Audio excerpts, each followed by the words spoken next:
Ces 10 jours étaient bien remplis. Et vous, Essimi, quels échos en avez-vous eu? On a assisté à une prise du pouvoir d'une nouvelle génération de cinéastes par rapport aux historiques. Ça se traduit en termes du palmarès. On a vu Mati Diop pour Atlantique, Lajli pour Les Misérables, Céline Sciamma, au détriment des Quentin Tarantino, des Terrence Malick, des Pedro Almodovar. Voilà, donc c'est la nouvelle génération, en fait, l'émergence d'une nouvelle génération dans le cinéma mondial. Un renouveau. C'est ce qui était intéressant. Ensuite, au festival, on a pu s'apercevoir aussi que le cinéma africain était bien représenté dans différentes sélections.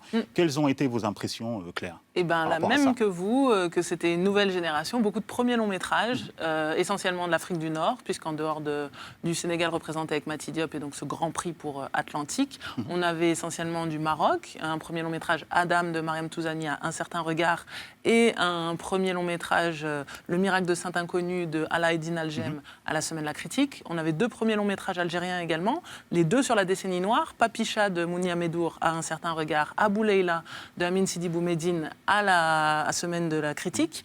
Et on avait aussi le traitement du genre, le cinéma de genre, donc aussi bien dans Atlantique de Mati Diop que dans Abou Leila et également dans Tlames du réalisateur tunisien Alaeddine Slim.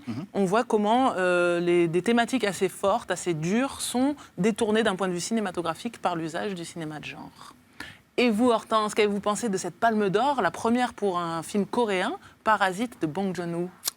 Bong Joon-ho qui, pour moi, incarne le cinéma coréen comme ils savent le faire. Et donc la Palme d'Or est amplement méritée. Je pense que ça doit être un film efficace. Donc c'est pour ça que dans un film d'action, un film familial, un drame?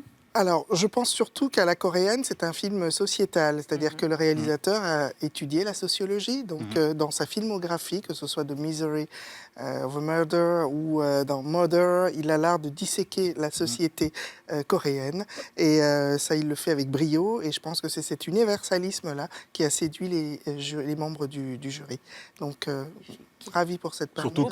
Surtout que son précédent film, Onkia, avait été boudé par le festival. Il était en sélection il y a 2 ans, à cause du fait qu'il était produit par une célèbre plateforme américaine qui est très contestée sur la croisette, comme vous le savez, c'est Claire. surtout la reconnaissance d'un cinéma de valeur, c'est tout. Après, il y a des moments où filmer, c'est aussi ça, c'est raconter des histoires, analyser une société, la disséquer pour que ça touche chacun de nous, quel que soit le coin de la planète où on se trouve. Et je pense que ce jury, composé de personnes venues du monde entier, ont été sensibles à ce message. Et on se retrouve dans un instant avec Ciné Le Mag.